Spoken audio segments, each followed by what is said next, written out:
As far as I know, I was the first staffer to erase information from a story because we were threatened by Hamas, which happened at the very end of 2008. We had a great reporter in Gaza, a Palestinian, who had always been really an excellent reporter. We had a detail in a story. The detail was a crucial one. It was that Hamas fighters were dressed as civilians and were being counted as civilians in the death toll. An important thing to know, that went out in an AP story. The reporter called me a few hours later. It was clear that someone had spoken to him. And he told me, I was on the desk in Jerusalem, so I was kind of writing the story from the main bureau in Jerusalem. And he said, Mati, you have to take that detail out of the story.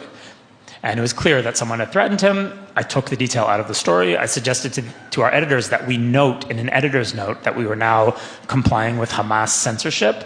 I was overruled. And from that point in time, the AP, like all of its sister organizations, collaborates with Hamas censorship in Gaza. What does that mean? You'll see a lot of dead civilians and you won't see dead militants. You won't have a clear idea of what the Hamas military strategy is. And this is the kicker, the center of the coverage will be a number, a casualty number that is provided to the press by something called the Gaza Health Ministry, which is Hamas. And we've been doing that since 2008. And it's a way of basically settling the story before you get into any other information. Because when you put, when you say 50 Palestinians were killed and 1 Israeli on a given day, it doesn't matter what else you say. The numbers kind of tell their own story, and it's a way of kind of settling the story with something that sounds like a concrete statistic, and the statistic is being, given to us by one of the combatant sides. But because the reporters sympathize with that side, they're happy to play along. So since 2008, certainly since 2014, when we had another serious war in Gaza, the press has not been covering in Gaza. The press has been essentially an amplifier for one of the most poisonous ideologies on earth. Hamas has figured out how to make the press amplify its messaging rather than covering Hamas. There are no Western reporters in Gaza. All of the reporters in Gaza are Palestinians, and those people fall into 3 categories. Some of them identify with Hamas. Some of them are intimidated by Hamas and won't cross Hamas, which makes a lot of sense. I wouldn't want to cross Hamas either. And the third category is people who actually belong to Hamas. That's where the information from Gaza is coming from. And if you're credulous, then of course you're going to get a story that makes Israel look pretty bad. I was a reporter for the AP between 2006 and the very end of 2011 in Jerusalem. I was a reporter and editor. And then I had an inside view inside one of the biggest AP bureaus, in fact, the AP's biggest international bureau, which was in Jerusalem. There are 2 major problems that are much bigger, and because they're bigger, they're often harder to see. One of the things that I noticed at the bureau was the scale of coverage of Israel. So at the time that I was at the AP, again, between 2006 and the very end of 2011, we had about 40 full-time staffers covering Israel. Israel, as most of you probably know, is a very small country. We covered Israel more than we covered any other country in the world. If the news is meant to be a rational analysis of events on planet Earth, you cannot cover Israel more than you cover the continent of Africa. It just doesn't make any sense. So one of the things that first jumped out at me, and I just started realizing that it was very strange that the world's largest organization had its largest international bureau in the state of Israel, which is a very small country, very small conflict in numeric terms, and yet there was this intense global focus on it that made people think that it was the most important story in the world, and it definitely occupies a place in the American political imagination that is not comparable to any other international conflict. So that's one part of the problem. The other part was the context, and it took me a while to figure this out, but the coverage of Israel is framed as an Israeli-Palestinian conflict. The conflict is defined in those terms, the Israeli-Palestinian conflict, and everyone in this room has heard it discussed in those terms. Sometimes we discuss it in those terms, and that is because the news folks have framed the conflict in those terms. So at the AP Bureau in Jerusalem, every single day we had to write a story that was called, in the jargon of the Bureau, Is Pals, Israelis, Palestinians, and it was the daily wrap of the Israeli-Palestinian conflict. So what Netanyahu said, what Abbas said, rockets, settlers, Hamas, whatever. The problem is that there isn't an Israeli-Palestinian conflict. And I know that sounds crazy because everyone thinks there is, and of course, we're seeing the conflict play out in the most tragic way right now in Gaza. But most of Israel's wars have not been fought against Palestinians. Israel has unfortunately fought wars against Egyptians and Jordanians and Lebanese and Iraqis, and Israel's most important enemy at the moment is Iran, right? The Iranians are not Palestinian. The Iranians are not Arab. They're Muslim, but they're not Arab. So clearly there is a broader regional conflict that's going on that is not an Israeli-Palestinian conflict.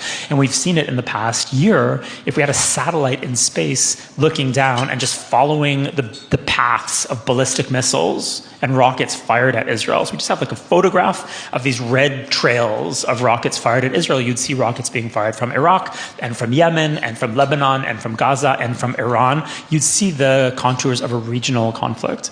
And if you understand it's a regional conflict, then you understand the way Israelis see it. There are, in the Arab world, 300 million people, almost all of them Muslim. And in one corner of that world, there are 7 million Jews who are Israelis. And if we zoom out even farther to the level of the Islamic world, we'll see that there are 2 billion people in the Islamic world. There's some argument about the numbers. The entire Jewish population on planet Earth is a lot smaller than the population of Cairo. So the idea that this is an Israeli-Palestinian conflict where Israelis are the stronger side, where Israelis are the dominant actor, and where Israelis are, let's face it, the bad guy in the story, that's a fictional presentation of a story that actually works in a completely different way. So if you take a small story and make it seem big, and if you take a complicated regional story and you make it seem like a very small local story involving only Israelis and Palestinians, then you get the highly simplified but very emotive narrative that everyone is being subjected to now, and you get this portrayal of a villainous country called Israel that really looms in the liberal imagination of the West as an embodiment of the worst possible qualities of the age. The issues that I saw in the press 15 years ago have only been exacerbated since then, and October 7th didn't invent the wheel. The issues were pre-existing, but it took everything that I saw and kind of supercharged it. What I saw happening at the AP, and I hate picking on the AP because they were just unfortunate enough to hire me. That was their only error. But what I'm saying about them is true of the whole news herd. It's true of the Times and CNN and the BBC. The news industry really works kind of it has a herd mentality. What happened was that news decisions were increasingly being made by people who were not interested in explanatory journalism. They were activists. Activists had moved into the key positions in the Bureau, and they had a very different idea of what press coverage was supposed to do. I would say, and I think I tried to explain it in that article for the Free Press, when I approach a news story, when I approach the profession of journalism, the question that I'm asking is, what's going on? The question that was increasingly being asked was not what's going on.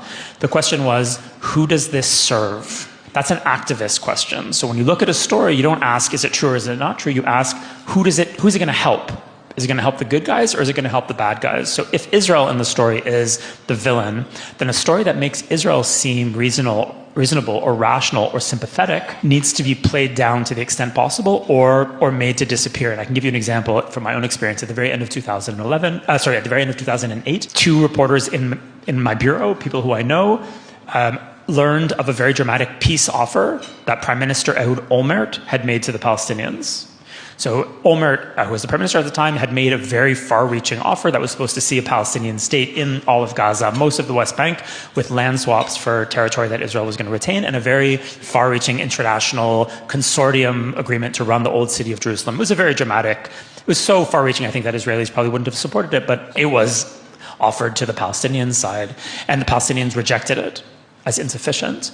And 2 of our reporters knew about this, and they'd seen a map of the offer, and this was obviously a pretty big story for a bureau that had as the thrust of its coverage the peace process. The 2 reporters who had the story were ordered to drop it. They were not allowed to cover the story, and there were different explanations, and they didn't, by the way.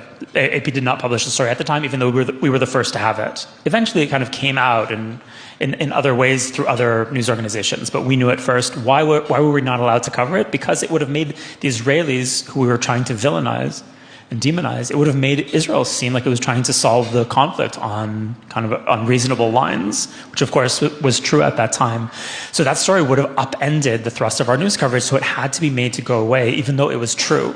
It would have helped the wrong people. And that question of who does this serve has destroyed, I don't want to say all, but much of what used to be mainstream news coverage. And it's not just where Israel is concerned, but Israel coverage ends up being a symptom of something much bigger, as Jews often are the symptom of something much bigger that's going on. So my problems in the AP Bureau 15 years ago were really a kind of maybe a canary in the coal mine, or a whiff of something much bigger that we were all going to see happen, which is the transformation of the important liberal institutions of the West into kind of activist arms of a very radical ideology that has as its goal the transformation of the West into something else. And that's true of the press, and it's true of the NGO world, places like Human Rights Watch and Amnesty International, which were one thing 30 years ago and are something very different today.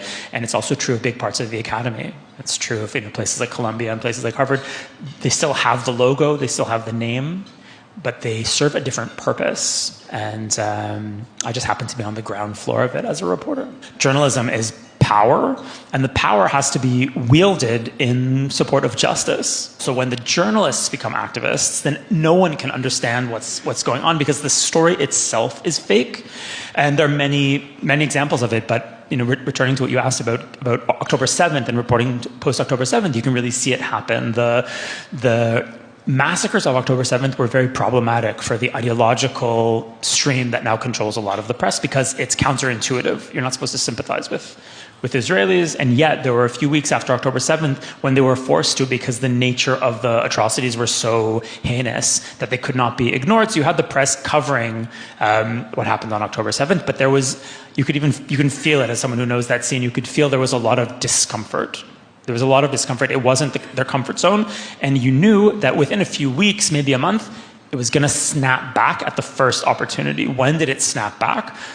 In the story of the El Ahli hospital strike. If you remember that a few weeks in, there's a massive global story that Israel has rocketed a hospital in Gaza and killed about 500 people. And then you can see the kind of the comfort zone return, because the story that the press is primed to cover is a story about villainous Israelis victimizing innocent Palestinians. And now we're back. Okay, now Israel's rocketing a hospital. The problem was that it hadn't happened.